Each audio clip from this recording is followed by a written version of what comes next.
کۆتایی بەدەسەڵاتی خۆسەپێن دەهێنین ناتوانن ڕاممان بگرن ڕایان دەگرین درۆ دەکەن بە ئێمە دەکرێت ئەمانە کۆمەڵێک دروشمی لایەنە سیاسیەکانی هەرێمی کوردستانن لە میانی بانگەشەی خولی شەشەمی پەرلەمانی هەرێمی کوردستاندا و بەردەوام جەختی لێ دەکەنەوە خەڵکی دەڵێن ئێمە ناڕازین لەم دۆخەی کە لە هەرێمی کوردستاندا دەگوزارێت بە تایبەتی ئەو شێوازە بانگەشەی هەڵبژاردن کە لایەنەکان لەم کات و ساتەدا دەیکەن ئەوان داوای موچە ئەکەن داوای خزمەت گوزاریەکەن داوای خۆش گوزەرانی و هەرێمێکی ئارام دەکەن بەڵام ئەوان پێیان وایە کە نوێنەری لایەنە سیاسیەکان کە بەم شێوازە بانگەشەکەن کە دەچنە پەرلەمان چۆن دەتوانن بەیەکەوە کار لەسەر کێشەکانی خەڵک و چارەسەری کێشەکان بکەن منەمەوێت لەم دیدارە تایبەتەدا لەگەڵ هاوکارم سنوور کەریم میوانەکانتان پێ بناسێنم مامۆستا عومەر گوڵپی سەرۆکی لیستی کۆمەڵی دادگەری لە بازنەی سلێمانی چراشەی شەماڵ کاندیدی پارتی لە بازنەی سلێمانی دکتۆر کاوە ڕەزا کاندیدی یەکێتی نیشتیمانی کوردستان لە بازنەی سلێمانی ئاوات حسامەدین کاندیدی سربەخۆ لە بازنەی سلێمانی زۆر بەخێر بێت کاک دیار پێم باشە بە پرسیارێکی گشتی بۆ هەموو میوانەکانمان دەست پێ بکەین سەرەتا ئەگەر لە مامۆستا عومەرەوە دەست پێ بکەم مامۆستا عومەر دوای 30 ساڵ لە سیستمی پەرلەمانی لە هەرێمی کوردستاندا ئەم بانگەشە پڕ لە کێشمەکێشم و پڕ لە هێرشەی لایەنەکان بۆ پێتان وانییە ئەم نەهجەی ئێستا لایەنەکان ئیشی پێکەن ئەزمموی حکومڕانی هەرێمی کوردستانی بۆ دوودەیە گەڕاندەوە بۆ دواتر بەڵە بەناوی خۆی بەخشندەی مێرەبان سڵاو لە بەڕێستان لە بینەرانی بەڕێزیش خۆشحاڵم لەم دیدارە ئەم باسانە گفتوگۆکەین طبعاً شوێنەکەتان خۆشە بەس بەڕاستی وادارم ئۆتۆمبیل و دەنگی بەرزوانە بێڵێ گوێمان لە یەک بێ و ئەگەر ئاوا بەردەوام بێ مەگە دوایی بۆم بگەڕنەوە مەسەڵەن ئاواتخان لەو سەرچی وتووە بەرحاڵ بەرنامەکەی شەڵا بەرنامەیەکی باشە بێ ئێمە طبعاً وایە بینین کە لە هەرێمی کوردستانە ڕاستە پەرلەمانێکمان هەبووە بەڵام بەداخەوە ئیرادەیەکی سیاسی هەبووە کە نەیهێشتووە پەرلەمان ڕۆڵی خۆی بگێڕێ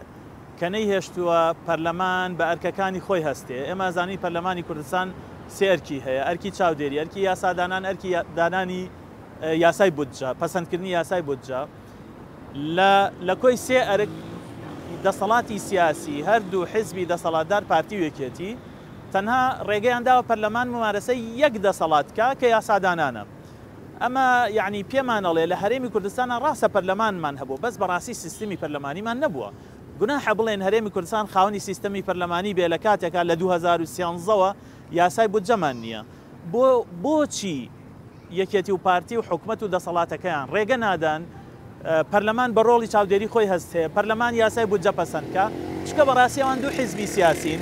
مەیلی خۆسەپاندنیان هەیە و سیستمی حکومڕانی و شێوازی حیزبایەتەکەیان بەو جۆرێ بەردەوام دەستیان لە داهاتی هەرێمی کوردستانە هەیە چ ئەو کاتەی نەوتە فرۆشتە هەموو خەڵکی کوردستان لە بیرەتی کاتێ نەوتیان بە بۆریە فرۆشت یعنی زۆرینەی مانگەکان لە 158 کەس نێزانی چی لێت ئەیانوت بۆ خەرجی خۆ بەپێی یاسا نەوەزارەتی دارایی ئەیزانی نە پەرلەمان ئەیزانی نە دیوانی چاودێری دارایی ئەیزان هیچ کەس نەیزانی گروپێکی بچووک لە ناوی یەکێتی و پارتیا بە ناوی ئەنجومەنی نەوت و گازی هەرێمی کوردستان ئاگاداریەمانە بوو بۆ نمونە لە ئێستش کە ئێمە قسەکەین ڕۆژانە 300,000 بەرمیل نەوت دەفرۆشن بە تەنکەر و ئەیفرۆشنە پاڵاوگەکان هەردوو حیزبی سیاسی بەیەکەوە شەریکن لە داهاتەکەی بە خەڵکی کوردستان ناڵێن ئەم تەنکەرە نەوتانە بێ زەحمەت چیە فرۆشن بەرهەمەکەی کووا چێتە کوێوە جاهی وادارم کاک دکتۆر کاوە و خات و چراخان پێمان بڵێن ڕۆژانە 300,000 بەرمیل نەوت چی لێکەن با تەواویکەم ئەوان نایانەوێت لەبەر ئەم هۆکارانە ئەوان نایانەوێت پەرلەمانێک هەبێ بە ڕۆڵی چاودێری خۆی هەستێ ئەنجومەنی وەزیرانەکە و وەزیرەکە و سەرۆکی حکومەت و جێگری سەرۆکی حکومەت لە بەردەم خەڵکی میلەتی کوردستانە بۆسن و محاسبە بکرێن تەنانەت ئێمە کاتێ هەوڵماندا پرساندن بۆ ئەم سێ بەڕێزە بکەین سەرۆکی حکومەت و جێگری سەرۆک وەزیری دارایی هەر ئەسڵەن پێیان عیب بوو بێنە پەرلەمان لە کاتێکدا مامۆستا عەفو بکە دێنە لات بۆ ئەوەی کاتەکە دابەش بکەین چراخان تۆ وەڵامت چێ بۆ مامۆستا عومەر سڵاوێکی کوردستانیانە بۆ تەواوی خەڵکی کوردستان لە ڕاستیدا مامۆسایەک سەردەستی بە تۆمەتبارکردن کردبێ وەک ئەوەی کە ئەم حکومەتە و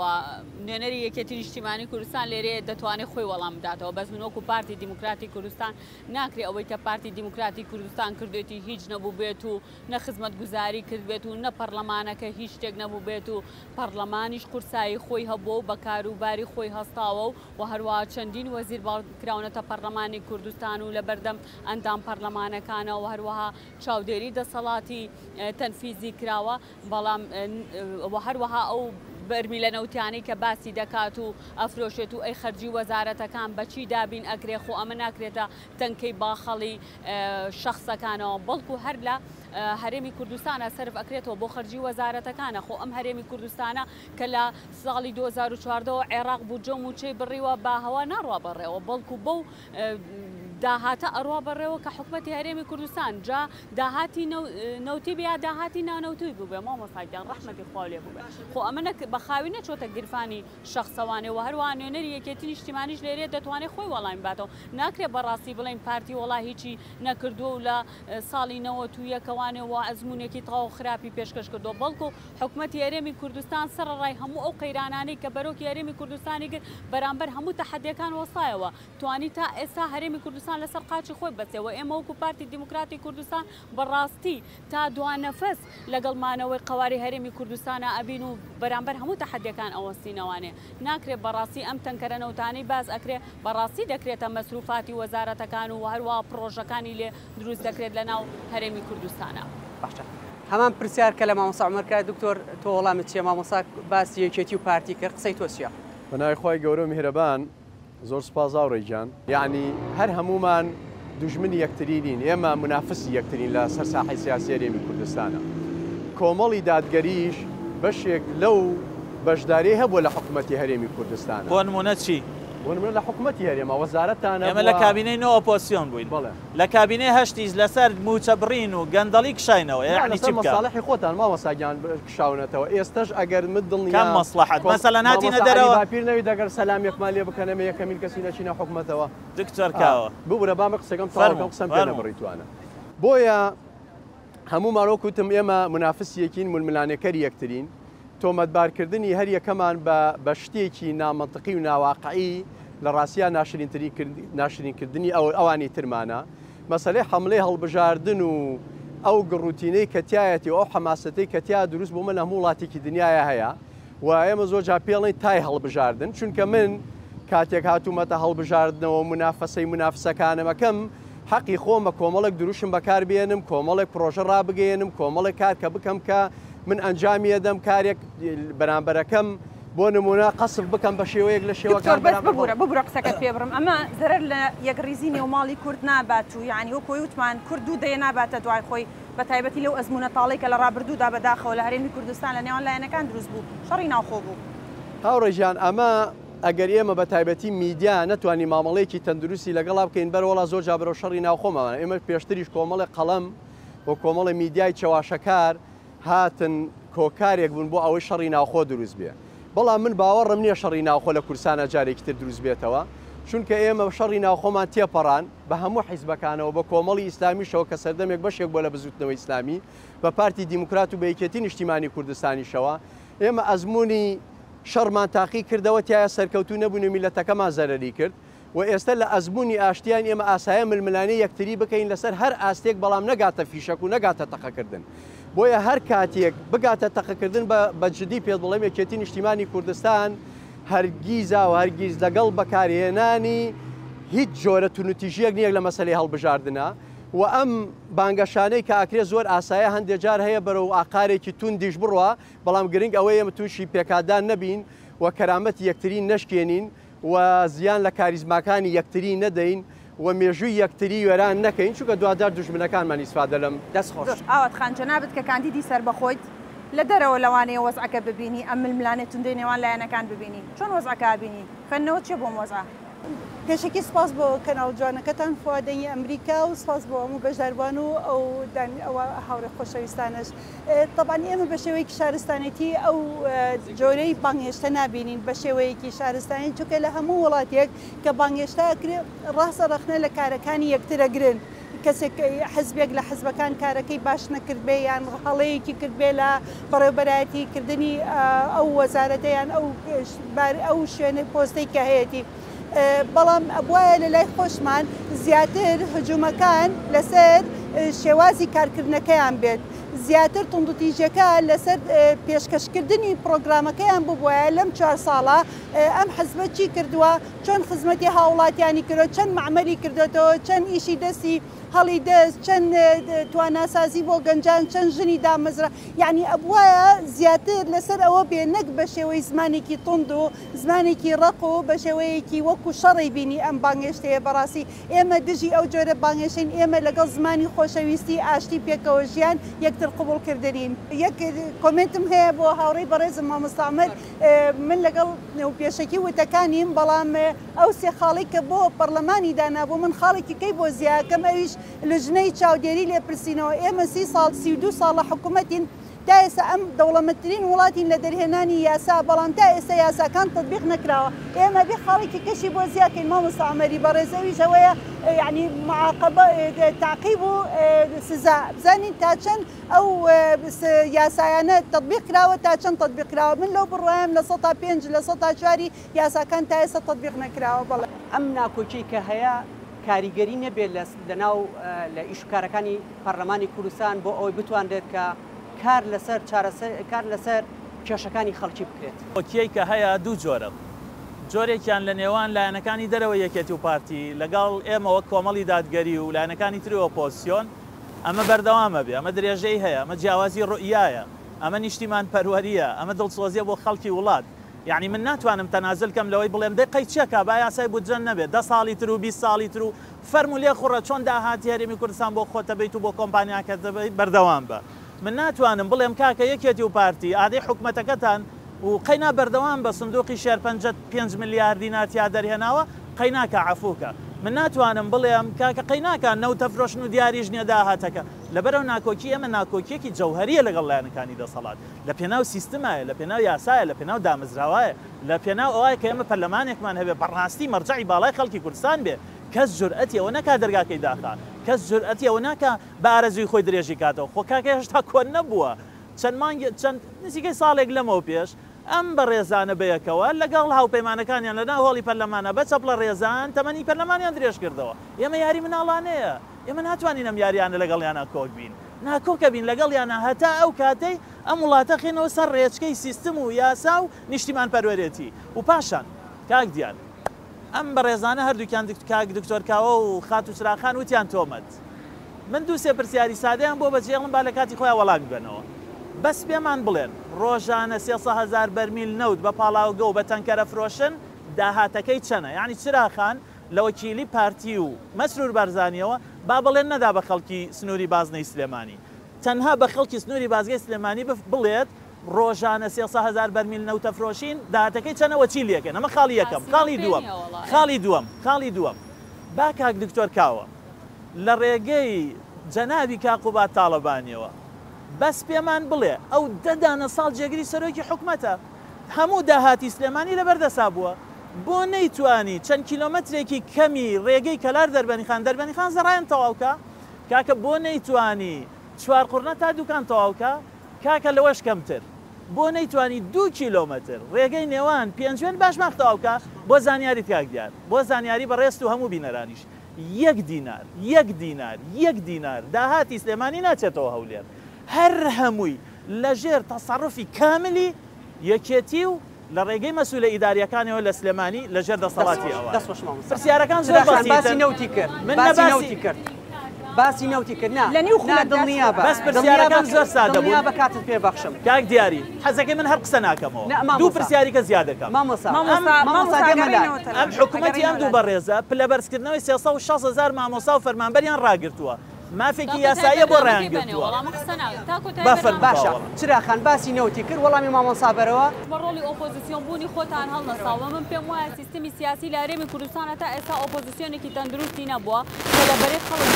حقیقی تەنها لە کاتی ئەوەی کە ئەگەینە کۆتایی حکومەتداری ئەڵێن وەڵا ئێمە شاینەوە بە سەربەرزانە و ئێستا مەسەلەن سەربەرزی یا ئەکاتە ئەوەی کە نزیکی هەڵبژاردنەکان ئێمە ئەم کابینەی بەتەواوەتی لە دەرەوەی حکومەت بووین ئۆپۆزیسیۆن بووین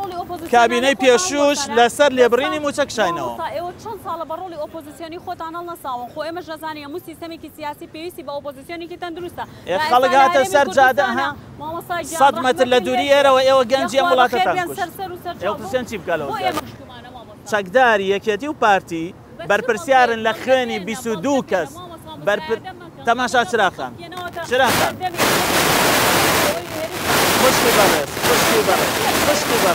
خوشکی بەڕێز چەکداری یەکێتی و پارتی بەرپرسیارن لە خوێن ڕشتنی 22 گەنجی ئێمە وەکو پارتی دیموکراتی کوردستان میلیشیانی تا بە چەکدار داوا هەیە داوا لە دادگای سلێمانی داوا هەیە لەسەر بەرئەندامی سەرکردەکانی بابێت لە دادگا بیسەرمانە بەریە مامۆستاگیان یەک دقیقە چراخان فەرموو قسە چراخان من پرسیارێکی ترم بۆ جەنابەت هەیە هەرێمی کوردستان خۆتان نەزانن ئێستا کێشەی داگیرکاری لە خاکی هەرێمی کوردستان هەیە هەموو لایەنەکان بەگشتی گلەی لەوەکەن کە هێزی مەسەلەن تورکیا هاتوۆتە ناو خاکی هەرێمی کوردستانەوە لەو لاوە ئێران جارێکی تر مەترسی دروست کردو ساڵی ڕابردوو 2 ساڵی ڕابردوو بینیمان کە هەرێمی کوردستانی تۆباران کرد زۆر جار لایەنە سیاسیەکان پارتی تۆمەتبارەکەن بەوەی کە دەستی هەیە خودی اتفاقێکی هاوبەشی لەگەڵ تورکیا هەیە بەوەی کە هاتوۆتە ناو هێزی هێناوەتە ناو هەرێمی کوردستانەوە ببوورە پرسیارەکەی من ئەوەیە تا چەند ئێمە ئەتوانین پەرلەمان بکەینە ئەو ناوەندەی کە ئاسایشی نیشتیمانی هەرێمی کوردستان استراتیژ بێ لە لامان و پاراستنی ئەم خاکە ئەرکی هەموو لایەنەکان و ئەرکی لە پیشینە ئەم پرسیارە خوا باوەڵام بەمەوە ئەم پرسیارە هی خۆتان بۆیان ئەڵێ پارتی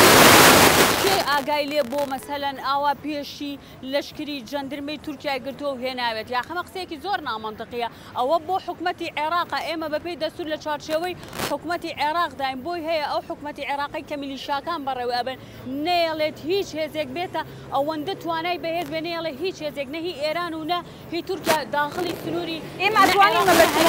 پەرلەمان بکەینە ئەو ناوەندەی ئەو شوێنەی کە پاراستنی ئاسایشی نیشتیمانی هەرێمی کوردستان استراتیژ و کاری لە ئێمە وەکو پارتی دیموکراتی کوردستان هەمیشە کاری لە پێشینەمان پاراستنی ئاسایش و ئارامی قەواری هەرێمی کوردستان بوو و ئینشاءالله لە خولی داهاتووی پەرلەمانی کوردستانیش و وەک لە کابینەی داهاتووی پەرلەمانی کوردستانیش بە هەمان نەفەس کار دەکەین. باش زۆر سپاس دکتۆر کاوە بابێ ملای بەڕێزت دکتۆر کاوە مامۆستا عومەر باسی ڕێگاوبانەکانی کرد زۆر خراپە بالفعل ڕێگاوبانەکان بۆ نمونە ڕێگەی سلێمانی دەربەنی خان گەرمیان و شوێنەکانی تر ڕێگاوبانەکان خراپە باسیەوە کرێت کەمە لە سنووری یەکێتی نیشتیمانی کوردستانە بۆچی خزمەتگوزاریە سەرەتایەکان وەکو پێویست بۆ هاوڵاتیان جێبەجێ ناکرێت ئایا ئێوە بچنە پەرلەمان ئەتوانن کار لەسەر ئەوە بکەن کە ئەو خزمەتگوزاریانی کە هاوڵاتیان پێویستە بۆیان دەستەبەر بکەن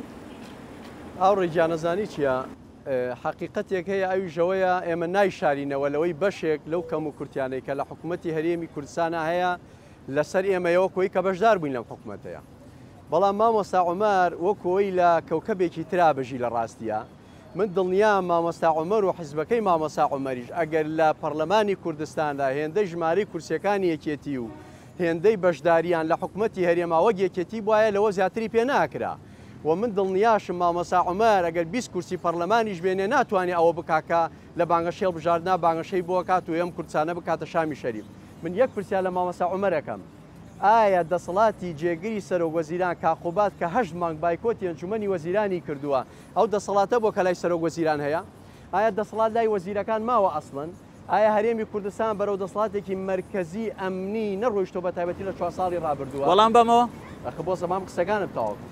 ئایا تۆ پارە تۆ ئەزانی 7 جار هەتا ئێستا پارە بۆ ئاوی گۆپتە بە چەمچەماڵ تەرخان کراوە 1 دیناری نەخراوەتە سیولەی نەخراوەتە سەرەوە تەنها بە کتابی ڕسمی بووە بۆ هۆکارەکەی دکتۆر هۆکارەکەی ئەوەیە کتابت بۆ ئیمزاکەڵە و پارەکەم تەرخان کە دوایڵە تۆ خۆت بڕۆ پارەکەی بدەی حکومەتداری چۆن واکرێ حکومەتداری تۆ مەفروزە بودجەیەکت هەبێ بیهێنیتە پەرلەمان و لە پەرلەمانی کوردستان بە پێی 4 ساڵی ئایندە بەرنامە و پرۆگرامی خۆت حکوومەت لەسەر بنەمای ئەوە دانی بە هەموو حیزب لایەنە سیاسیەکان ئەمە پرسیارێکمان لەلا دروستەکە زۆر جار ڕەخنەی یەکێتی ئەکرێ بەوەی کە ناجەکەی ناجێکی ئۆپۆزیسیۆنانەیە ئەگەر ئێوە لەم حکوومەتە ئەوە ناڕازین بۆ نەکشانەوە والله وتیلای وبیلای سەمانی ئەمانی ئەم کوردستانە کاقوبات بکشایەتەوە یا شەڕی ناوخۆ دروستە بوو یا دوو ئیدارەیەکی زۆر خراپ دروست دەبوو کە لە شەڕی ناوخۆ خراپتر بێ. ئێمە باجی نیشتیمانی بوونماندا، باجی پارچەکانی تری کوردستانمانداوە، باجی ئەومانداوە ماڵی کورد جارێکی تر وێران نەبێتەوە، باجی ئەومانداوە گەنجەکانمان جارێکی تر وڵات بەجێنێڵن، باجی ئەومانداوەکە جارێکی تر پێکادان لە نێوان عائیلەکان و شار و شارشکەکانە دروست نەبێ. یەکێتی نیشتیمانی کوردستان بە خودی کاقوباد و بە وەزیرەکانیشەوە تەنها هۆکار لەم حکوومەتە نەکشاونەتەوە ئەوە بووە، چونکە ئێمەش هەست بەم زوڵماکەین، ئێمەش هەست بەم غەدراکەین، ئێمەش هەست بەم نەعەدالەتیاکەین. لە ڕاستیە بە تایبەتی ئەم کابینەیە ڕنگدانەوەیەکی تەواوی لەسەر خراپ بەکارهێنانی دەسەڵاتە بۆ لەسەر جەمشارەکانی کوردستان. زۆر سپاس کاک دیار ئاواتخان لەم ململانەی نێوان لایەنەکان تۆزێ بە دوورە، بەڵام ئەمە پرسیارێکمان لە لا دروستەکە ئاواتخان تۆکو کاندیدێکی سەربەخۆ لە ڕابردوو بۆ نمونە حزبی ئۆپۆزیسیۆن هەبووە لە هەرێمی کوردستان 25 کورسی پەرلەمانی هەبووە چووە پەرلەمان، بەڵام دوجار بینیمانەوە بانگەشانەی کە ئەیانتوانین ئەیان کرد یعنی نەیانتوانی خاڵێکیش بۆ نمونە خەڵکی وا دەڵێن ئەگەر چوویتە پەرلەمان وەکو خۆت بە کورسێک ئەتوانی چی بە هاوڵاتیان بڵێ، ئەتوانی چی بگۆڕی لە سیستمی سیاسی، لە سیستمی کۆمەڵایەتی، لە کێشەی موچە، کێشەی بەگشتی هەموو کێشەکانی هەرێمی کوردستان. بابەش یەکەمی پرسیارەکە لە پێشا جوابەمەوە طبعاً کاڵێ ئۆپۆزیسیۆن ئاوێنەیەکە بۆ حکوومەت سەیری ئەدای حکوومەتەکە بزانێ ئەدای حکوومەت چۆنە ئەیگەێنێ بە خەڵکەکە وەڕەخنە لە حکوومەت دەگرێت کە تۆ ئۆپۆزیسیۆن بۆی چیتە حکومڕانیەوە چیتە ناو پەرلەمان وەزارەتت وەرگرت لەو کاتەیە تۆ وەکو ئۆپۆزیسیۆن نابیتەوە، ناتوانانی ڕخنە لە حکوومەت بگری چکە خۆت بەشداری لە حکوومەتەکە، خۆت بەشداری لە وەزارەتەکان، خۆت بەشداری لە دابشکردنی پارەکان، خۆت بەشداری لەو هەموو هەڵانەی کە حکوومەت دەیکا و کە بێدەنگیت و کە خۆتی تیای. بۆیە هەر کاتێک ئۆپۆزیسیۆن هەبوو هەر کەسێک هەر حزبێک هەر لایەنێک بەخۆی بڵێ ئۆپۆزیسیۆن نابێ بەشداری حکوومەت بێ، بەڵام بەداخەوە لە لای ئێمە ئۆپۆزیسیۆنیشن و بەشداری حکوومەتیشەکەن هەتا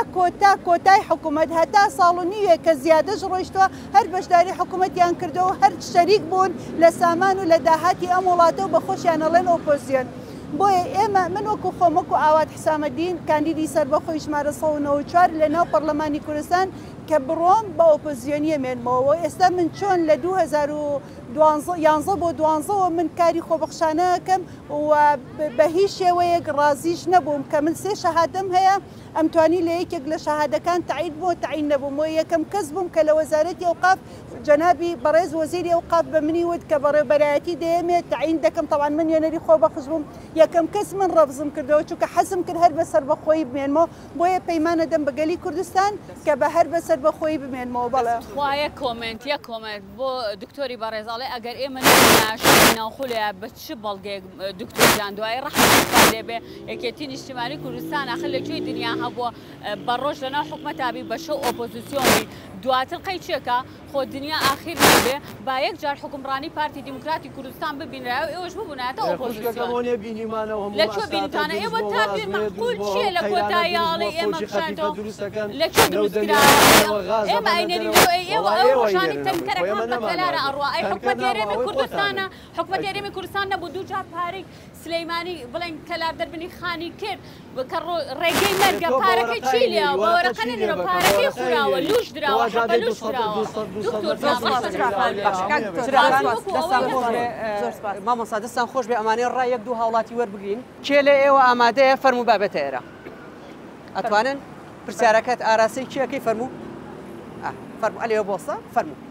سەرەتا بە ناوی خوا بسم الله الرحمن الرحیم بەخیالی هەموو میوانەکانەکەم سەوتە تۆزە بەرزکەیتەوە عەزیزم. چراخان ماوەسا عومەر دوو کەلمە قسەی کرد و چراخان یەکسەری وەک شەڵێ لە هۆش خۆی چوو پێڵم من وە خودی خۆم وەک گەنجە حەزم ناکرد تۆ باشیتە حەزمەکەی من هەورامیاتە زای بۆچی تۆ توانی پرسیارەکەی بۆ کاندیدەکان فەرموو ئەگەر ئەم پەرلەمانتارێک بێ بە دوو کەلیمەی قسەی مامۆستا عومەر و کاکاوە بچێ بە ئاسمانە ئەمە یعنی بە چ حەق و حقوقی تۆ لە لیستێکی پارتی دیموکراتی کوردستان بچیتە پەرلەمانە یەک سەری دواوە بکە بزان لقی 21یانە لقی 4 کامیانە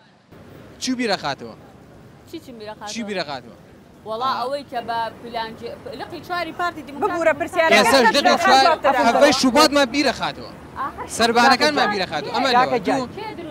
کێ دروستیگەن وڵای من ڕوو ناکەم کاکە گەنجەکانی سەر لێشەوە کرد و هەمودان و پێشی داوام بۆ ئەوێ بەچی دۆکۆمنتێک لقی 4 تاوانبارەکەن لە پرسیارەکەت دوو ئێمە قساکەم لەبری پرسیارەکە دوو قسە ئەوە ئەوانەی کە ئەیبەن دوانی وەکو تۆ ئەمسای وەکو حیزبەکانە ئەمە یەک دوو بەنای تۆ ناڵێم ئەم پێم وتی حەزم ناکە تۆواتیدا دوو هەر ئێوە دەسەڵاتی دروشمەکەی یەکێتی ئەڵێ کۆتایی دەڵێ خۆسەبێنێنین ئەشەمە من لەوا پشتگیریەکەم چونکە ئێوە خۆسەبێنن لەبەر یەک کەلیمە قسەی ئێوە لە چایخانەی ناو تەوێڵە نەفەردان براوە بۆ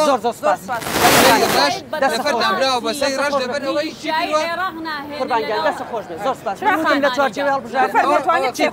قوربانگیان کێ لە ئێوە ئامادەیە کە قسە بکات قسەی خۆت بکەیت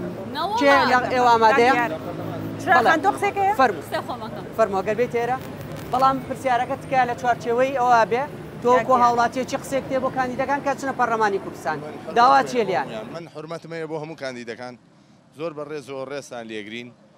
ئێوە لە ئێمەن ئێوەش هەر کچ و کوڕی ئەم وڵاتەی ئێمەن بەڵام ئێمە هەتا ئێستا ئەندام پەرلەمانێک نەمبیست لەسەر شتی ئێکسپایر بڕوات بڵێ وەڵام من نایڵم شتی ئێکسپایر بێتە ئەم وڵاتەوە ئەندام پەرلەمانێک گوێم لێ نەبوو بڵێ وەڵام من کرێچی نایڵم لەم وڵاتەیە کە 20 ساڵە من ماڵم ناڵم هەیە کرێچیم تێگەی یعنی ژیانم نەما بەدەست کرێخانەوە باشە من بێم بە حکومت باشە یا بێم بە هاوڵاتیەک با بێم بە حکومت و بێ بە مڵکی خۆم تێگەی ئەندام پەرلەمانێکم نەبیست بڵێ من کار ئەەکەم نایەڵم حاکمەکان بێقانونی بکەن نەمبیست هیچی ئەم سێ پرسیارم هەیە و هیچی تر من مەمنونی جەناب زۆر سپاس زۆر سپاس وەڵام باتەوە بەسخوا مایکەکەی بۆ بەرەوە بزانم دەنگەکە چێشان ئەگەر بکرێ بەم مایکەوەڵا سما بۆ بکەی ببوورە ڕێز و حرمەتم هەیە بۆ ئەو گەنجە منیش وەکو ئەو گەنجم بەس بەڕاستی من کە وەڵامی مامۆستامدایە و مامۆستا زۆر بەڕێز و ئازیزە لام ئەوە یەکەم جاریە پێکەوە دانیشین کاک دکتۆریش ئێمە هەمومان کوردین بەڵام ناکرێ لێرەیە کە من کاندیدی پارتی دیموکراتی کوردستانم هەموو هێرشەکان بێت بۆ حیزبەکەی من کە من لێرەدا نوێرەنایەتی ئەو حیزب ئەەکەم و من هیچ وەڵامێکم پێ نەبێ ئەگەر هەر کام لەم دوو بەڕێزەش بوونایە هەمان شتیان ئەکرد شراخان مایکەکەی ئێمە کراوەیە جەناب دەتوانی وەڵامی هەموو کۆمنتەکان پرسیارەکان من بەڕاستی سلەیمانی ڕۆح و گیانی منە لەبەرەوەی من خەڵکی ئەم شارم و من کاتێک بچمە پەرلەمانی کوردستان من بە هەموو خەڵکی سلەیمانی ئەڵێم من بنکە و شوێنی نیشتەجێبوونم ناگوێزمەوە بچم لە هەولێرەوە دیفاع لە خەڵکی شاری سلەیمانی بکەم من لە سلەیمانی دەبم وەک مختارێک لەناو خەڵکی سلەیمانیدا دەبم ئەمە با بۆ ڕۆژی خۆشی بمێنێتەوە بەڵام کاتێک ئەو گەنجە وەکو ئەوەی کە من تەحملی ئەوە نەکەم جوابی بەڕێز مامۆستا بەمەوە یان دکتۆر هی ئەوەیە من لێرەیە کاندیدی پارتی دیموکراتی کوردستانم ناکرێت هەموو خراپەکان ئاڕاستی پارتی دیموکراتی کوردستان کرێ ئەوە بەتەنها پارتی دیموکراتی کوردستان نییە کە لە حکمڕانیدا بووە هەمویان لەگەڵ پارتی دیموکراتی کوردستانە پشکیان هەبوو لەناو حکومداریدا و پارتی دیموکراتی کوردستان حیزبێکی کوردستانی و لە تەواوی خەڵکی لە خەمی تەواوی خەڵکی کوردستانایە زۆر سپاس ئەم هاوڵاتیانە کاک دیار وا دیارە هاوڵاتیەکی زۆر لێرە دانیشتون من حەزەکەم پرسیارێک لە ئێوە بکەم کێ توانێ وەڵامم باتەوە ئایا ئێوە هیچ کام لە ئێوە قەنەعەتتان بە وەڵامی کاندیدەکانی ئێمە هەیە یاخود میوانەکانی ئێمە هەیە کە چەند پرسیارێکمان ئاڕاستەکردن کێ توانێ وەڵاممان باتەوە قسەمان بۆ بکەی ئەگەر تۆ توانی قسەمان بۆ بکەیت بۆچی قەنەعەتت پێیان نییە کێ جنابت ببورە قەنەعەتم پێیان هەیە ئەگەر کوڕی ئەم وڵاتە بن ئەگەر کچ و کوڕی ئەم وڵاتە تەواو بۆ ئەم وڵاتە بسووتێ من قەنەعەتم پێیان هەیە زۆر سپاس زۆر سپاس تۆ وەکو کاندیدێکی سەربەخۆ با لە تۆ دەست پێ مامۆستا مەرداوای لێبوردنەکەی باشە دەرەنجامەکان هەر چۆنێک بن تۆ وەکو کاندیدێکی سەربەخۆ پێی ڕازێ بیت من پێی ڕازێ بم بە شەرتێک حیلەیتیان نەکرێەوە هەموو کاتیش دیارە کە حیلاکرێیان حیلە ناکرێ کە گزی ئەکرێیان ناکرێ من بەو شەرتە ڕازیم چونکە وڵاتەکەمان پێویستی بە کەسی بێرە بچێتە پەرلەمانەوە پێویستی بە کەسی ئیشکەرە بچێتە پەرلەمانەوە پێویستی بە کەسێکە کە خزمەتی ئەم وڵاتە بکات چونکە ئەم گەنجانەمان زۆر بێ بەشن زۆر بێ خزمەتن بێ کار و کاسبین شەهادەی بەرزیان هەیە پاکە دەفرۆشن لەگەڵ ڕێزم بۆ پاکەت فرۆش ژینگەکەمان پیسە تەندروستیمان زۆ خراپە یعنی هەموو بارێکی ئەم کوردستانە زۆر خراپە باری ژنان زۆ خراپە هیچ ناتوانم بڵم هیچ نەکراوە بەڵام لە سەدا 2-3 کراوە 30 ساڵە ئێمە بەرەو دواوە ڕۆشتین 30 ساڵە ئێمە بەرەو پێشەوە نەڕۆشتین بۆیە پێویستە کەسانی بێر بڕۆنە ئەم بخولەوە پێویستە کەسانی خۆنەویست بێنە بڕۆ نەمخورە و من ئەمەوێ یەکشت بڵێم لێرە کە هەموو کەسێک پێویستە لەو شوێنەی کە خۆی تایەتی دەست پێ بکات وەکو پەرلەمان لە ناو پەرلەمان پێویستە چاکسازی بکرێت چاکسازی نەکراوە لە ناو پەرلەمان پێویستە یەکەم معاشی پەرلەمانتار کەم بکرێتەوە کرێکارێک لە بەیانەوە تایوارەی شەکا بۆ 25,000 بەڵام پەرلەمانتێک بە مەلاین بە ملیۆن دینار وەرەگرێت گوناحە ئەمە بەڕاستی ئەمە نەعەدالەتیە تەقاعودی نەمێنێ کاتێک کە تۆ پەرلەمانتارێک تەقاعود دەکەی لەگەڵ ڕێزم بۆ کەمەندام تەماشاکەی تۆ کەمەندامێک دروستەکەی ئەڵەی تۆ 20 ساڵی لە ماڵەوە دانیشە نابێ هیچ بکەی نابێ هیچ بکەی ئەوە پارە ئەوە قانون ئەوە سیارە سێم ئەوانەی کە لە ڕێی پەرلەمانەوە شەهادەی سێم تۆسەیان هەبوو لەو 4 ساڵەیە سانەویان تەواو کرد متەوەسە سانەوی کولیە ماستەر دکتۆرە ئەمانیان هێنا چۆن لە 4 ساڵەمانە بێمووی لێپرسینەوەی لێ بکرێ لەبەرەوە ئێمە ئەبێ کەسانی بوێر کەسانی خۆنەویست بنێرینە پەرلەمانەوە نەک هەر کەسێک خزمی بەرپرس بوو کە سوکاری فلان بوو فلانەشت بوو ئێمە زۆر سپاس دکتۆر من دوو پرسیارەکەم بە یەک پرسیار دەرەنجامەکان هەر چۆنێک بن ئێوەکو یەکێتی نیشتمانی کوردستان قبوڵی ئەکەن و هەر لە چوارچێوە ئەو پرسیارەیە بۆچی لە کارنامەی زۆرینەی لایەنەکان بە تایبەتی یەکێتی نیشتمانی کوردستان کەمترین باس لە کەرتی تەندروستی و پەروەردە ئەکرێت لە کاتێکا دوو کەرتن تایبەتن بە گوزەرانی خەڵکی بەڵێ یەکتر کاتی بانگەشەویشە بێت ڕێگیانێمە ئەم جارە وەک یەکێتی نیشتیمانی کوردستان بە سەرکردایەتی جەنابی کاک بافڵ بەو حەماسەت و هێز و قووەتەی کە داوێتی پرۆسەی هەڵبژاردن لە هەرێمی کوردستانە گەشتبینین بەوەی کە ئەنجامەکانمان ئەنجامی زۆر دڵخۆشکەرە بن و ئێمە پێمان وایە 17 ساڵ و نیوە سەرۆکوەزیران لای پارتی دیموکراتی کوردستانە ئەم جارە بێ لای یەکێتی نیشتیمانی کوردستان بێ بۆیە دەرەنجامەکانی هەرچیەک بێ پێمان وایە هەڵبژاردنێکە بێ کە غەل و غەش و تەزویراتی کەمترتیا بێ بۆیە تەوەقوعەکەم سەرکردایەتی سیاسی یەکێتی قبوڵی بکات ئەمە یەک لە پرۆگرامی یەکێتیە باسێکی زۆری تایبەت بە پەروەردە و بە خوێندنی باڵا دکتۆر لە بانگەشەکاندان لە بانگەشەی هەموو لایەنەکان ڕنگدانەوەی نییە خۆمان ڕنگدانەوەیە بڕۆ سەر پۆستەرەکانی من بکە بەشێکی زۆری پۆستەرەکانە مەسلەی خوێندنی باڵا و بە یاسایکردنی دەرماڵی خوێندن و مەسلەی نەهێشتن و کەمکردنەوەی کرێی خوێندنە پارالێڵە هەموو ئەوانەی تایە لە تەندروستیشە ئێمە ئاراستەکەمان بەرەو ئەوەیە کە تەندروستی سلکی تەندروستی لە تایبەتەوە بەرەو گشتی ئاراستە بکەینەوە جارێکی تر چکە لە ڕابردووە زیاتر ئاراستەی تەندروستی لە هەرێمی کوردستانە بەرەو کەرتی تایبەت و کەرتی تایبەت ڕۆژ ئێمە ئەمانوێ ئەم جارە ئاراستەکەی بەرەو کەرتی گشتی بەرینەوە زیاتر بەرەو حکومی ببین. زۆر سپاس چراخان گەر هەمان پرسیار لە جەنابت بکەم ئێوە چاوەڕێکن وەک پارتی دیموکراتی کوردستان دەرەنجامەکان قبولکراو بن لەلایەن حزبەکەی جەنابتەوە بە تایبەتی دەبینین چەند ڕۆژێکە بە جۆرێک لە جۆرەکان گلەی هەیە یعنی گلەی هەیە لەلایەن پارتیەوە لە شێواز و مامەڵی هەڵبژاردن بەتایبەت لە یەکێتی نیشتیمانی کوردستان وەکو پارتی دیموکراتی کوردستان ئەنجامی دەرهەڵبژاردنەکان و چی بوو بێ قوبڵمان کردووە و ئەم جارەش ئەوە سندوقەکانی دەنگدانە کە پێمان دەڵێت کێ دەبێتە سەرۆکوەزیرانی هەرێمی کوردستان و ئێمە وەکو پارتی دیموکراتی کوردستان و هەموو کاندیدەکانی و ئەو کاندیدانەشی کە سەر دەکەون بۆ پەرلەمانی کوردستان بە هەمویان لە خزمەتی تەواوی خەڵکی کوردستان دەبن بەبێ جیاوازی بەبێ جیاکاری لە نێوان لایانی سیاسیدا لە زاخۆوە تەخانەکەین. فەرمامەسا کاک دیاریگیان سەبارەت بۆی چراخان ئەڵێ ئەوە تۆمەتە ڕاستی ئەو تۆمەتە من دروستم نەکردووە ئەوە هەموو خەڵکی سلێمانی ئەزانێ و دۆسیەی تۆمەتبارکردنی بەرپرسانی سیاسی و سەربازی یەکێتی و پارتی کە دەستیان سوور بووە بە خوێن و گەنجی ئەم شارە و پارێزگایە و لە چەمچەماڵ و سەی سادەقەوە لە دادگایە ئەبێ و تۆمەتبارانە بچنە دادگا بیسەلمێنن کە بەرین ئەم تۆمەتە ڕاست نییە مەخاڵی یەکەم کە هەمومان بینیمان کەوانی قاڵی دووەم کاک دیار ئەگەر من لە جێگەی حیزبەکەی کاک دکتۆر کاوە بم سبەینێ نایەڵم 21 کۆمپانیا لە باشماخ و پەروێزخان پارەی گومرگەکان بدزن بیکەنە گیرفانی حیزبەوە نایەڵم تلیاک بە ئاشکرا لە خاڵە سنووریەکانەوە بێ نایەڵم کارگەی تلیاک لە گەرمیان دابنرێ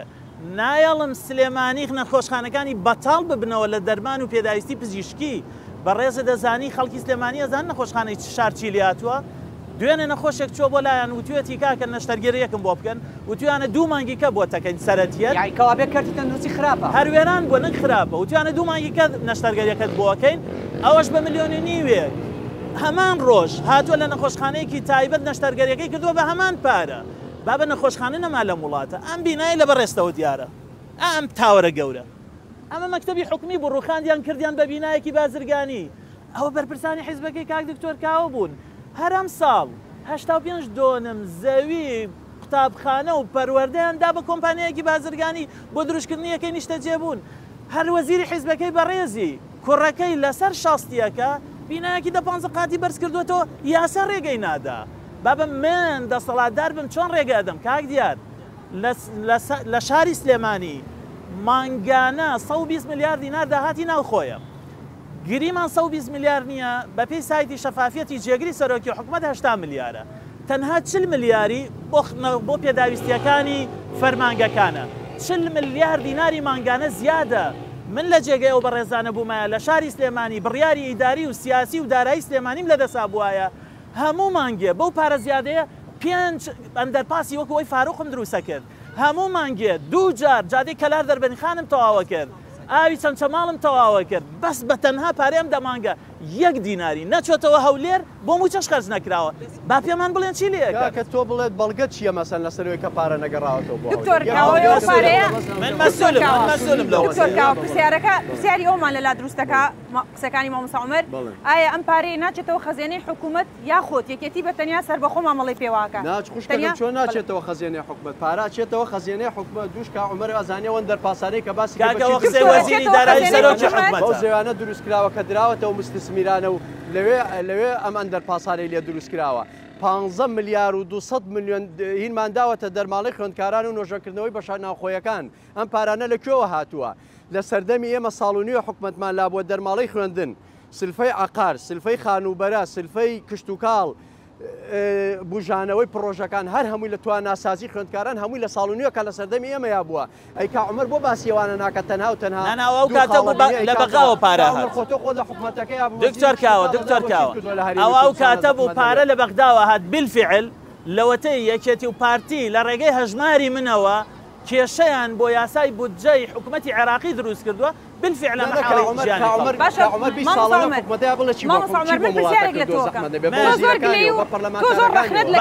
ئیزافەکەم ئەم هاوڵاتی وتی زۆر ڕەخنەت لە کەرتی تەندروستی کرد با دەرچین لە پرسی بانگەشە بە مطلقی پێم بڵێ پلانی کۆمەڵی ئیسلامی چییە کۆمەڵی دادگەری ببوورە بۆ کەرتی تەندروستی لە هەرێمی کوردستان ئەگەر یەک نمونەی یعنی واقعی بەس بە کوردی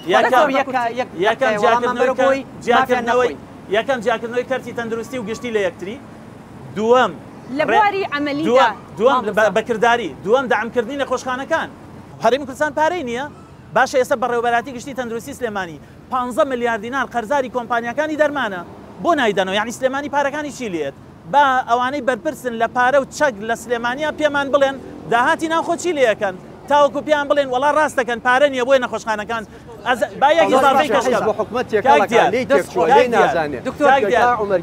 چۆن جێگری سەرۆکی حکوومەت بڕیار بەدەستی ئەوەڵ و ئاخریەکەتیە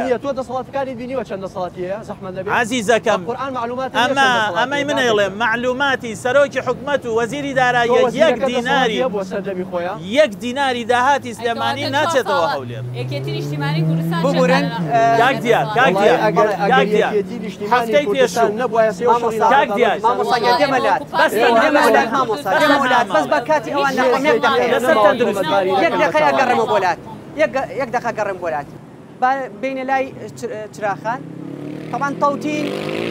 یەکێتی نیشتمانی کوردستان زۆر جەختی لە سەرکاتەوە هەژماری من پارتی دیموکراتی کوردستان زۆر جەختی لە سەرکاتەوە ئەم کەین و بینە کەی کۆتایی پێدێت یعنی لەسەر هەژمارێک ڕێکنەکەون دووسبێ بچنە پەرلەمان لەسەر پرسەکانی تر چۆن ڕێکەکەەوە وڵی هیوادارم خەڵکی کۆمەڵانی خەڵکی کوردستان گوێ لەو قسە پۆپۆلیسیانە نەگرن پرۆژەی هەژماری من پرۆژەیەکی نیشتیمانیە لە چوارچێ ئەویش بە هەمان شێوەی ئەو بانقانەی کە لە شاری بەغدادن سەر بە بانکی ناوەندین و هەروەها ئەمە ئەگەر داوای ئەوە بکەین ڕاستەوخۆ بەغداد موچە بنێرێ بۆ موچەخۆرانی هەرێمی کوردستان ئەوە بڕیاردانە لە نەمانی قەوارەی هەرێمی کوردستان بەڕاستی هەرێمی کوردستان هەموو حیزبەکانی کوردستان گەورەترە ناوێت بدەین کە ئێمە ڕاستەوخۆ لە بەغداوە بێ بۆ هەرێمی کوردستان چونکە هاتنی موچە ڕاستەوخۆ لە بەغداوە واتە نەمانی هەرێمی کوردستان و هەرێمی کوردستانیش بە بڕیاری حکومەتی عێراق دروست نەبوو تاوەکو بە بڕیاری حکومەتی عێراق کۆتایی پێبێ. دکتۆر کاوە بۆیە هیوادارم کۆمەڵانی خەڵکی کوردستان ئەگەڕێن بۆ لای دکتۆر کاوە بەڵام ئاواتان سەخکە ئێمە لای جەنابێت جدی منە فەرموو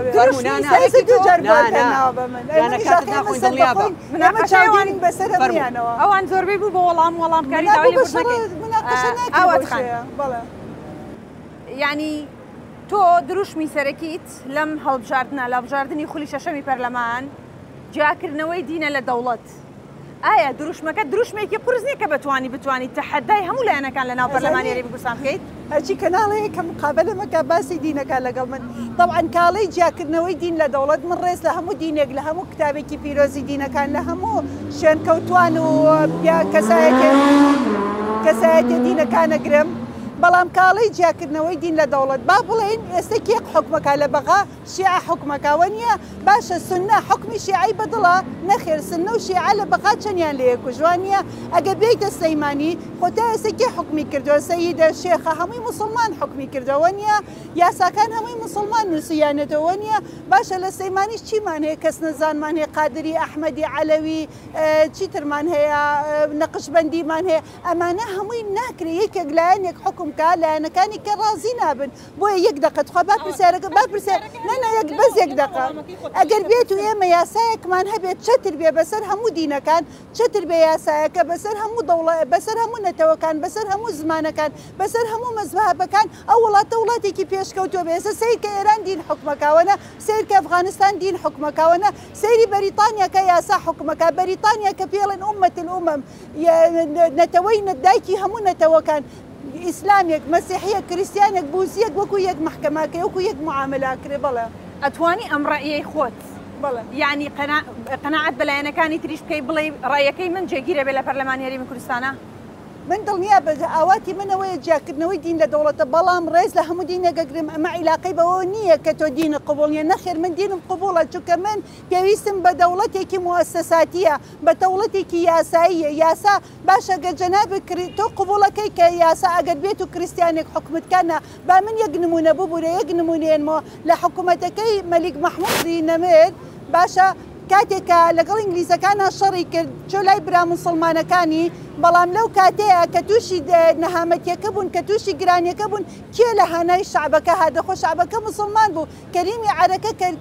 کەریمی عەلەکە ڕوحی شاد بێت مەسیحی بوو ئەو لە هانای شعبەکات کەواتە لێرە ئەبێ مرۆڤ بوون لەسەر و هەموو شتێکەوە بێ دوای مرۆڤ خاک و نیشتیمانێت دوای خاک و نیشتیمان دینێت بە شەسێک دین لە دەوڵەت جیاکرێتەوە ئێستا گلەی لێمان نییە نەوەڵە گلەی زۆر هیچ قسە نەکردووە ئەوە نییە قسەکە ئێستا یەک دقە بوو بەڵام بەڕاستی ماتۆر کەشەکەی لێمان کردووە تێکداوە ڕاستەکەی بەڵام شەرە بێت شوێنێکی گشتیە کاتی بانگەشەیەکە دیار بەڵێ بەڵێ قەرەباڵقێکی زۆر لەسەر شەقامەکان هەیە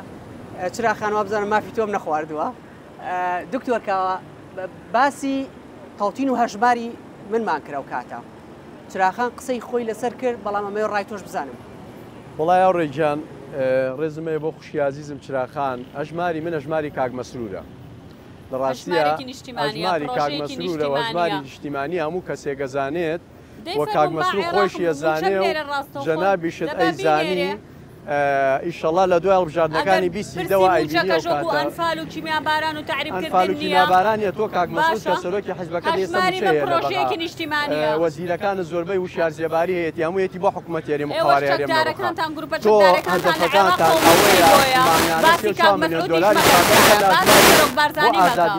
مەوچەی هەیە لە بەغا بژێژمەنی حکمیە دکتۆر چراخان ببورن باسی هێزی چەکدارتان بۆ بچارە زۆر گرنگە لە پەرلەمانی کوردستان مایکەکەت بۆ بێنم قسە چی ئەکرێ بۆ ئەوەی هێزی چەکدار بام شتە بڵێم ئێمە ئێستا مشکلەی خەڵکی کوردستان لە ڕاستیە بوونی ئیستقرارێکی اقتصادیە موچەی نییە پلە بەرزکردنەوەی نییە پرۆژە وەستاوە ژیانی وەستاوە ڕەشبین بووە گەنجەکان ماسەری خۆیان هەڵەگرین بەشێکی خەریکی تلیاکێشان و تلیا خواردنە مدبین بۆ بە ئەنوانەوە تاوان کێشە کۆمەڵایەتەکان زەق بۆتەوە ئێمە ئەبێ ئەوانە چارەسەر بکەین تۆ پارەی ئەم وڵاتە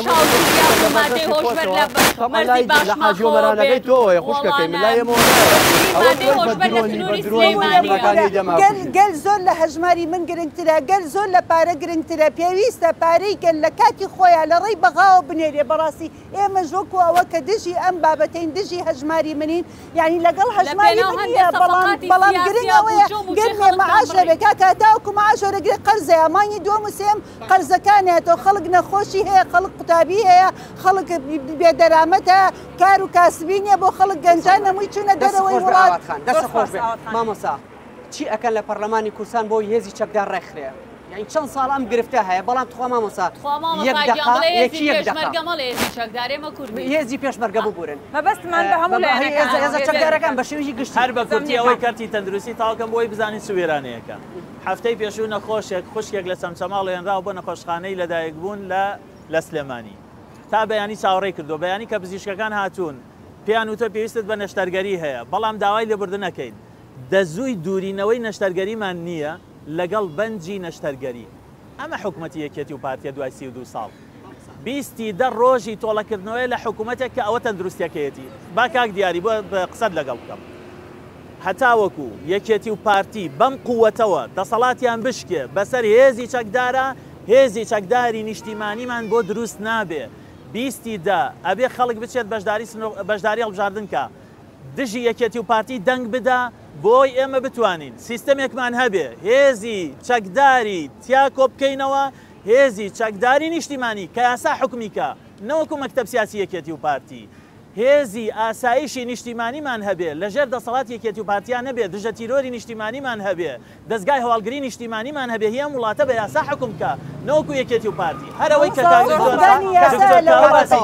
هەرەوەی دکتۆر باسی کردەوە ئەگەر ئێمە لە حکومەت بکشێنەوە تەماشا هەرەوەی دکتۆرکاوە باسێکە داوی دەگەر بکشێنەوە شەڕی ناوخۆ دروستە بێ بەسە بۆ ئەوەی ئیتر خەڵک پشت کاتە یەکێتی و پارتی ئێستا کێشەیەکی گەورە هەیە پەیوەندیدارە بە موچەوە بەغدا بەپێی بڕیاری دادگای فیدراڵی بەپێی یاسای بودجەی عێراقی کێشەی موچە حەل بووە یەکێتی و پارتی شەریکن لە پرۆژەی هەژماری من قازانجی مادیەکەن نایانەوێت تەوتین بکرێت ئەیانەوێت کێشەیە بەردەوام بەشداربوانی ئەوەی کە پڕ کرابوانەی لە سلێمانیەوە بوو ئەگەر فەرموو ئێمە وەکو پارتی دیموکراتی کوردستان و هەروەها بەڕێز سەرۆک بارزانیش لە دەستپێکی بانگەشەدا باسی لەوە کرد کە خولی داهاتووی پەرلەمان و کابینەی داهاتوو بە جددی و بەتوندی کار لەسەر یەکگرتنەوەی هێزەکانی پێشمەرگە هێزی ئاسایش دەکەین لە پێناو بنیادنانی کوردستانێکی بەهێزە تا هێزێکی نیشتیمانی یەکگرتومان نەبێت هێزێکی ئاسایشی یەکگرتومان نەبێت کوردستانێکی پارێزرا و بەهێزمان نابێت دکتۆر کاوە پێدوانی ئەو قسانەی کە چراخانێک ئەیکات کردی لەسەر هێزی پێشمەرگە و هێزەمنیەکان بەگشتی پێتانوانیە تەنیا لە ماوەی ساڵی ڕابردوو دروشم بووە ئێخۆ خۆت زانن ساڵی ئەم ساڵ هێزەکانی هاوپەیمانان چەند جارێک بە ڕسمی هێزەکانی پێشمەرگیان ئاگادار کردەوە کە و هاوکاریانەی لەلایەن هاوپەیمانانەوە دێت دەیبڕن ئەگەر بەم جۆرە پرۆسەکە خاو بێت ئایا بەزەمە دروشم نییە پێتان وایە ئێوە 32 ساڵە نەتانتوانی هێزی ئەمنی بەگشتی لە هەرێمی کوردستان ڕێ بخەن کە ئێوەش بەگورە یەک حاڵەتێک هەیە تۆ بێ بیزانیت ئەوەیە من نەزانم بە ئەمریکا بە بریتانیا بە ئیتالیا بە هۆڵندا بەم 6 وڵاتن بە فەڕەنسا کە ئێستا هاتوۆتەوە ناوە هەموو ئەم وڵاتانە وتویانە ئێوە پێویستە هێزی پێشمەرگەی کوردستان لە چەند لیوایەکی هاوبەشە دروست بکەنەوە ئێمە بە شێوەیەک بۆتان پرچەکەکەین کە لە منتیقەکەیە کەمیۆنە بێ لە ڕاستیە چونکە هێزی پێشمەرگەی کوردستان هێزێکی قارەمانە سەرچاوی پاراستنی هەرێمی کوردستان و قوارەی هەرێمی کوردستانە بەڵام هاوڕێگیان هەندێک جار هەیە تۆ زۆر جار ئەبینیت کە ئیرادەیەکی بەهێز نەبێ کە دەسەڵاتێکی بەهێز نەبێ کە نیەتێکی پاک نەبێ بۆ یەکگرتنەوەی ئەم هێزانە لە ڕاستیاو کاتە نابێت بە هێزێکی نیشتیمانی نابێت بۆ هێزێک هەمومان چاوەڕێین دروشمەکان زیاتر لەوەیە زەغبوونەتەوە چکە هەندێک جارێت تۆ چۆن نەتوانی بڵێ هێزی پێشمەرگە یەکە خەم لەم لاوەبەی فەوج دروستکەی لە چەمچەماڵ و لە بتوێن و لەوانە بڵێ دامەزراندن نیە بە سەدان چەکداریتردا بمەزرێنی بڵێ بۆ نمونە من هێزی پێشمەرگەیەگە خەمەوە بە سەدان بن دیوارت هەبێت تۆ ئێستش ڕۆژانە خەڵ بخەیتە ناو لیستەکانەوە بە کورتیەکەی هێزی پێشمەرگەی کوردستان ئەگەر ئێمە ئیرادەیەکی بەهێزمانە بێ بە یەکێتی و بە پارتیشەوەکە ئەبێ هەمان بێ ئەگەر بمانەوە لەژێر یەک چەترابین لەژێر یەک ئاڵایە بین لەژێر یەک ئەزمونابین ئەبێ کار بۆ بکەین بەلایکەم و هێزی پێشمەرگەمان یەک بێت بەر لەوەی بچمە لای ئاواتخان لەبەرەوەی بەوەی مافی ئەو هاوڵاتیە نەخۆم هاوڵاتیەکی ڕۆژهەڵاتی لێرەیە بەڵام دیارە خۆی نایەوێت قسە بکات مەبەستمان خەڵکی یەکێک لە شارەکانی ئێرانە پرسیارێکی بۆ هەمووتان هەیە ئەڵێ مافی خەڵکی ئێران یاخود کوردانی ئێران لە هەرێمی کوردستان تا چەند پارێزراوە ئەو دەڵێت کە ئەو هاوڵاتیانەی کە لێرن بە جۆرێک لە جۆرەکان ڕێز لێ نەگیراون خۆی نایەوێت قسە بکات پرسیارەکە بۆ چراخان و با دکتۆر کاوە بێت باشە بە کۆی گشتی ئەتوانم وەڵام بنەوە کاتە ئەزانم یەک هاوڵاتیەک وەرەگرین و دێنە لای تۆ یەک دو هاوڵاتێک کێ ئەتوانێت قسە بکات با بێت تێرە فەرموو بەس بچۆ ئەوێ بۆی ڕوت لە کامێرەکان بێعەزەت نەبێت فەرموو پێشەکی بە خراپنی میوانەکانەکەم پەرلەمانە بە ڕێزانە یەک داوام لێتان هەیە بۆ هەمووتان بۆ هەموو ئەندام پەرلەمانەکانی کوردستان بەبێ جیاوازی ئەندام پەرلەمانێکمان هەیە ناوی حەزیقی ناوی شێرم زۆر ئاساییە کەسێکی خۆتان ئاسایی بە ڕێزە من وەکو بێلایەن قسەیەکەم نەگوەکو یەکو پارتی ئەو شتانە وەکو بێلایەن قسەیەکەم بتوان وەکو ئەو هاوکاری فەقیر و هەژار و مناڵی هەتی و بێباوک و کرێچی و ئەو شتانە بکەن ئەو کەسە ئیساکە لە دەروی وڵاتە خۆی گەڕ ڕەحمی لێ بکات چۆ بۆ چارەسەری خۆی مەعاشەکەی وەرەگرێ ماگانە ئیدا بە مناڵی هەتی و فەقیر چەنە های گەنجی لە منتیقەی شارەزوری ئەما ژنی بۆ هێناوە داوا لە ئێوە کەم و هەموو ئەندام پەرلەمانەکان وەکو ئەو هەڵوێسیان هەبێت کە پارەی گیرفانی خۆی و ماڵ و مناڵەکەیدا بە مناڵی فەقیر بە مناڵی هەژار ببێت باوکو دایک بە کرێچیەتی ڕێزمەیە ئەندام پەرلەمانی ئەمڕۆ زۆرتان ناڵم حرمەتمێ بۆ ئێوە بۆ هەمووشیان زۆریان بۆ مەعاشەکە واکەن قسە ئەکەن قەنەعەت بە منەکەن بەو یەکەن بە مناڵی فەقیرەکەن دوای حسابیشی بۆ ناکەن جا سپاستانەکەم داوام لێتانێ هەڵوێستتان هەبێت سپاس بۆ ئێوەش دەستە خۆش بێت یەک هاوڵاتێکی تر و دێمە لای تۆ یەکسەر فەرموو نانە دێنێ لای تۆ من پرسیارێکم بۆ هەر چوارتان هەیە هەژماری من هیچ کێشە نییە بۆ وڵاتە من ئێمەوە ماگەرە داهاتووی ئەم گەنجانە چییە بێ مامەسا عومەر تۆ من بەس کاتی هەڵبژاردن یەوە بینی هیچ دەرناکەون هیچ دەرناکەون شتێکە بێ بادی بە من بڵێ کە بۆ من بۆ ئەمکو من لە سەیسایە خواتم ماڵم باری کرا سەیسایە هەر وێران بووە نە هیچێکی تایە نە شتێکی تایە ئێوە بەس کاتی هەڵبژاردن دەرەکەون بە قورئان دوای هەڵبژاردن یەک کەس نایە بەلای یەکەسە من باوکم خاڵۆم عایلەم هەموو یەکیەتیە ئیزای شەیلێم بسودو ساڵە خزمەت یەکیەتیەکەین دەی بەخوا یەکێتی و پارتی نەمێنێ من یەک پرسیار لە تۆ نابکەم تۆ دەنگە دەیت ئەروەڵا لەسەر چ بنەمایەک دەنگە دەی باو پرسیارە لێ بکەم من دەنگە دەمە یەکێتیش سوێن بەخوا یەکێتیش نەمێنێ 4 ساڵە پارتی بووەتە سەرۆک کوردستان وێران بوو ئەی بۆ پێشتروانە ئەی بۆ پێشتروانە پەرلەمانتارەکان یەکێتی تویان بەجێهێشتووە ئاخە تۆم ئادەیەڵا ئەوەڵە لیستی سەر بەخۆ یەکێتی پارتی بۆ هەموو هێزەوە نەیتوانی بەتەنیا چی پێ دەنگدانەکەی تۆ لە تۆ بۆ سەبا من جوابی بەمەوە با من جوابی بەمەوە یەکێتی نەوێنی قەسەم بەخوا کوردستان وێران تۆ سەیری کە بەڕوخسەت لە هەموو شوێنێک لە هەموو جیهان معارەزە حزب ناتوانێت معارەزە بێ لە هەموو جیهانە چونکە حزب بەشدارە لە حکوومەت بەشدارە لە دزیەکە بەشدارە لە دابشکرد بەشدارە لە سەرۆت و داژنیشتووە بۆ ڕاکێشانی عەتفی هاوڵاتیان ئەڵێ ئەمە وای کردومە تو خۆت بەشداری ئەڵێت بە هاوڵاتی ناکرێ شۆڕشی سپارتاگۆس شۆڕشێکی هەڵگیرسان بەتەنیا لە سجن وەسن ماندێلا بەتەنیا شۆڕشی هەڵگیرسان وانە بوو ئێمەی سەر بەخۆ ئێمەی نەتوانین دەنگی تۆ بگەینەوە بڵێ من شۆڕشێکە لە گیرسێنم بەڵێ ئێمەی نەتوانین دەنگی تۆ بە دنیا بگەێنینەوە حزبەکان نین حزبەکان بەشێکن بەتەنیا چۆن بەتەنیا پێم وتی سپارتاگۆس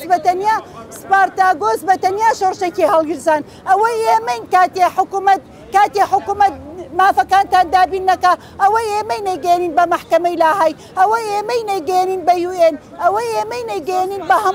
بە هەموو سەفارەتەکان تۆ یەک دقت خوا بە ڕوخسەت تۆ 30 ساڵە حزبەکان حکومە دەکەن 30 ساڵە کێ دەنگی بوو کێ ئاواتەکانی هێناویتە دی 30 ساڵە کوا سەروەتی ئەم وڵاتە 30 ساڵە کوا گەنجەکانمان هەمویان چوونە بەحری ئیجا هەمویان زۆربەیان یعنی ئەمە حکومە چاوەڕێ ئێمە لە حزبەکانەکەیت بڵێ ئاواتخان گلێەوەمان لێ کاکە کاتی ناینێ یەک پرسیاریتر بۆ ئاواتخان دانین وەکو دوا پرسیاری ئاواتخان باشە لە ڕابزای وەڵام کاکەی شاتە پێشەوە مداخەلە بکە بەڵام تکایە لە چوارچێوەی بانگەشە تەماشا بکە بۆ هەموو کوردە تەماشا بکە بوو هەموو کوردە هەڵبژاردن بوو هەموو کوردە وانە چ کوردە ڕۆژهەڵات ڕۆژاوا باشوور باکوور هەموو یەک چشتە وانە هەمووی سەر و سەرچاومانە کورد یەک پارچەیە بەس بە زۆر بکە ئیما شانازی بەوەکەی من کە پارتی لە جیگای خۆیان یەکەتی لە جیگای خۆیان گەوران لە جیگای خۆیان هەموو چشت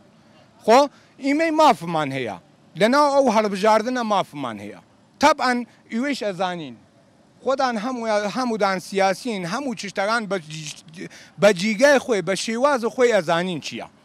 خۆ ببوورە تووزێک ئەو پرسیارانە کەم شاید قورس بوو لەلادان شاید تووزێ بە شێوەی بوو کە لە جیگای خۆی نەوە ئەتوانی پرسیارەکەت بکەیت تۆ چەند دقەیەک بەر لە ئێستا وتت نایە کامێراکە ببوورە ئێستا پرسیاری خۆت نەبوو بامەت وەرە کەمراگا بەس ئێستا هاتمە لەبەر خاتر ئەوە تەماشاکە ئیما خەڵکێکیم خۆمان بوو خۆمان ئەرزش قاعڵ نیم خۆمان بوو خۆمان قورب قاعڵ نیم خۆمان بوو خۆمان هیچ شتی زۆر قوولە ئیوە مافدان بوو چوار پارچەی کوردستان چییە؟ ئەوە پرسیارەیە من زۆر سپاس زۆر سپاس ئاواتخان زۆر جار کاندیدمان هەبوو لە پەرلەمانی هەرێمی کوردستان وەکو سربەخۆ خۆی کاندید کردووە یاخود لەسەر لایەنێکی معارەزە بووە بەڵام دواتر کە چۆتە پەرلەمان خۆی لەسەر استراتیژی لایەنێکی دیاریکراوە یاخو ئەجەندای لایەنێکی دیاریکراوە یەکلا کردوتەوە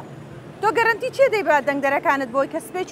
چیتە پەرلەمان هەر بەسەر بۆ خۆی ئەمێنیتەوە لەگەڵ ئەجەندای لایەنێکی دیاریکراوە نابیت و بە کوردەکەی ناچتە ناو لایەنێکی سیاسیەوە من لە 2011 هەسەر بخۆم تا ئێستا و هەر بەسەر بەخۆی ژێ ئەمێنمەوە و پەیمانە دەم بە کوردستانیان کە بە هەر بەسەر بەخۆی بمێنمەوە یەکەم کەسەر وەکو باسم کرد لە وەزارەتی ئەوقاف کە وتیان نوێنەرەکان تەعینەکەن دامەزێن بەڕێوبەرایەتیانە دەنێ یەکەم کەس من بووم کە ڕەبزی ئەو یاسایم کرد و هەر حەزم کرد کە هەر خۆم بم کۆنتترۆڵم بەدەستی هیچ لایەنێک نەبێ کە بە هەر سەر بەخۆی بمێنمەوە بۆیە دیسانەوە پەیمانە دەم کە هەر بەس کە من لە پشتی لایەنێکم کرد ئەو کاتە ناتوانم دەنگی گەلەکەم دەنگی خەڵکەکەم بگێنم بە یاسا بگێنم ئاواتەکانی بێنمەدی بۆیە پەیمانە دەم کە هەر بەسەر بەخۆی بمێنمەوە باسی ئەو برادرە باسی کەرتی تەندروستی کرد کاڵێ من لە خەستەخانە بووم نەخۆشێکیان هێنا لە چەمچەماڵەوە دەمنیش لەم ڕۆژانە 4 ڕۆژ بە دیارمێردەکەم لە خەستەخانە بووم خەڵکی تەمەنایە کرد بڕواکەی خەڵکی تەمەنای زمانی سەدامیە کرد ئەیود ئاواتخان زمانی سەدام دەرمان خۆڕایی بوو خەستەخانەکان ئەهلی نەبوون حکومی بوون ئێستا هیچ شتێکی ئەهلی حکومی نابینی خەستەخانەیە ئەهلیە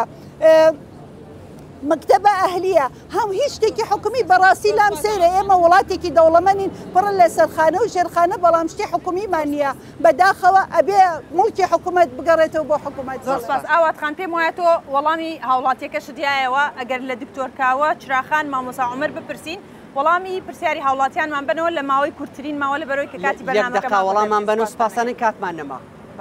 فەرموو دکتۆرکاوە فەرموو دکتۆر بەنسبەتی ئەو برایەمان لە بەنسبەتی من خۆمەوە وەکو شخصی و تێڕوانینی حیزبەکەش مەروە بووە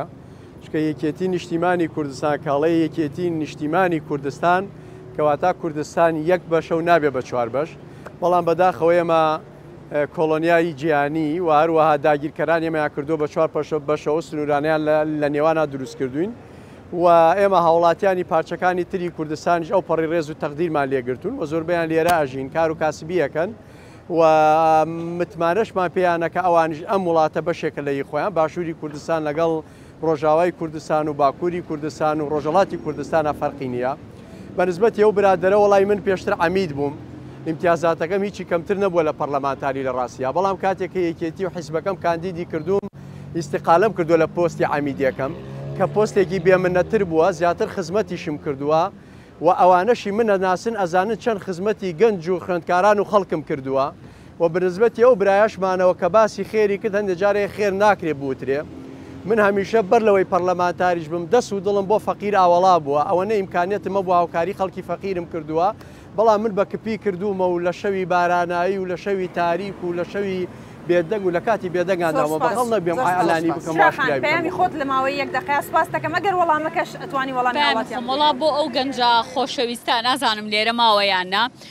دەشتی شارە زۆر بەپیتترین دەشتە بۆ کوشت و کاڵ ڕووباری تانجەرۆ بەو ناوچەیەدا دەڕوا لەبری ئەوەی بکرایەتە ناوچەیەکی کوشت و کاڵی و ئاودێری و سەرچاوی ژیان دەبینین بووەتە پاڵاوگەی پاشماوەی کۆمپانیاکان لەم سنوورەدا ئەمە یەک وە ئینشاءڵڵا ئێمە وەکو پارتی دیموکراتی کوردستان وەکو چراشەماڵ زۆر گرنگی دەدەم بە کەرتی کوشت و کاڵ و پیشەسازی بۆ ئەوەی لەم ڕێگەیەوە زۆرترین هەلی کار بۆ گەنجەکانمان بڕەخسێنین دواتر دواپەیامم ئارامی و ئاوادانی خۆڕاگری و پێکەوەی لە پێناو خەڵکی کوردستانە و هیوادارم خەڵکی سلەیمانی ئەم جارە دەنگدەن بە پارتی دیموکراتی کوردستان لیستی ١٩ زۆر سپاس مامۆستا خەڵک زۆر قسەی کرد مامۆستا بە ڕوونکردنەوە بۆ خەڵکی کە داواکاریان هەبوو بەڵام مامۆستاگیان زۆر بە کورتی سوپاس دەکەین بە کورتی بەسەر چاو لە هەر شوێنە گەژارێکە بینی نەخۆشێکە بینی نەیتوانی برینەکانی چارەسەرکە بزانە لەو شوێنە حکوومەتێکی گەندەڵ هەیە تۆ بۆ ئەوەی چارەسەری کرێچەکان بکەی برینی نەخۆشەکان چارەسەرکەی عیلاجی هەژارەکان بکەی پێویست ناکات سواڵیان پێ بکەی ئەبێ بێ داهاتی ئەم وڵاتە بۆ خەڵکی ئەم وڵاتە خەرجکەیتەوە هیچ کەسێکی سوالکەرە بینیوە نزیک بێ لە عایلەکانی حکومڕان بۆ نمونە یا داوای هاوکاری بکایە نەخۆش بێ پەگی بکەوێ کۆمەکی بۆ کۆبکەنەوە گورچی بۆ گورچیلەی نا هیچ کەسە بینیوە لەوان کرێکی کاکە هیچ کەس لەوان نبینیوە تەنانەت لە شێعەباس و خەبات و ئیبراهیم ئەحمەد دانیشن لە هەولێر لە ناهەولێرا دانانیشن ئێمە بێ سیستمەکە بە تەواوەتی بگۆڕین بۆ ئەوەی هاوڵاتی خێروخۆشی ڕووی لێ بکە لە 10 ساڵی ڕابردووە 10,000 یەکەی نیشتەجێبوون بۆ کرێچەکان دروست کراون نەزانی چی پێویستە تەواویش بوون تەنها هێندێک خزمەتگوزاری ئەو کارەبایان پێویستە حکوومەتێک نەتوانێت 10,000 یەکەی نیشتەجێبوون تەواوکە هیەوە نییە بەردەوام خان پەیامی خۆت لێک خولەک دەسپاس دەکەم پەیامی خۆم داوا لە هاوڵاتیانەکەم کە دەنگ بن ئەگەر دەنگ نێن یعنی دەنگیان ناوە بە نەیارەکان وەروەکوتیان تۆ بەتەنیا هیچ بۆ ناکرێ ئەڵێ تۆ بەتەنیا هیچ بۆ ناکرێ من بەتەنیا هەڵی کارم بۆ 8,000 گەنج لەگەڵ ڕێکخراوەکە بەتەنیانە لەگەڵ هاوڕێکانم هەڵی کارمان بۆ 8,000 کەس دامەزراندووە باشە داناوە 8,000 کەسمان بەعقد داناوە بێجگەلەوە نەخۆشێکی زۆرمان چارەسەر کردو و نردمانەتە دەرەوەی وڵات بێجگەلەوە معمەری خەیاتیمان بۆ کردوونەتەوە کە قازانجەکەشی هەر بۆ خۆیانە بێجگەلەوە 80 تەنجل و بەرگمان هێناوە کە بەسەر فەقیر و هەژاراتەوە 80 تەنیش ئەدەواتی یەک دقە ئەدەواتی خەستەخانەمان هێناوە لە هۆڵندا 80 تەنی تریش ئەدەواتی مناڵ مەمە و خودەج و ئەو شتانە بەڕێوەن کە بۆ فەقیر و هەژار ئەمانە هەمووی وەکو شخصێک وەکو ئاوات حسامەدین و هاوڕێکان و ڕێکخراوەکە ئێمە ئەومان کرا 5,000 دارمان چاندووە و ئێمە کاری زۆرمان کردووە کاری زۆر باشتریش ئەەکەین بەڵام ئەڵێم کاتێک ئێوە ناچن بۆ دەنگدان واتە ئێوە دەنگتان ناوە بە نەیارەکانتان ئەگەر دەنگتان نا بە لیستی سەربەخۆش نابێت دەنگ بن بە حزبەکە بەێت تەنها خەت لەسەر لیستی سەربەخۆکە بکەن ببورن کاتمان زۆر سپاس بۆ ئامادەبوونی هەر چوار میوانەکەمان لەم بەرنامە تایبەتی دەنگی ئەمریکا بینەرانی دەنگی ئەمریکا بەم شێوەیە هاتینە کۆتایی گفتووەکەمان بە هیوای وەڵامی بەشێک لە پرسیارەکانی ئێوەی بینەرمان لەم بەرنامە تایبەتەدا بێتەوە تا بەرنامەیەکی تر کاتێکی خۆشە شاد بن من ئەمەیە بۆ قسەم کۆتایی پێپێنم ئەمەوێ ڕایەکی هاوڵاتیان وەربگرم تا چەند متمانەتان بەوە هەیە کە کاندیدان دەچنە پەرلەمان و داکۆکی لە مافەکانتانەکەن تا ئێوە متمانەتان بە کاندیدەکان هەیە دەستان خۆش زۆر سپاس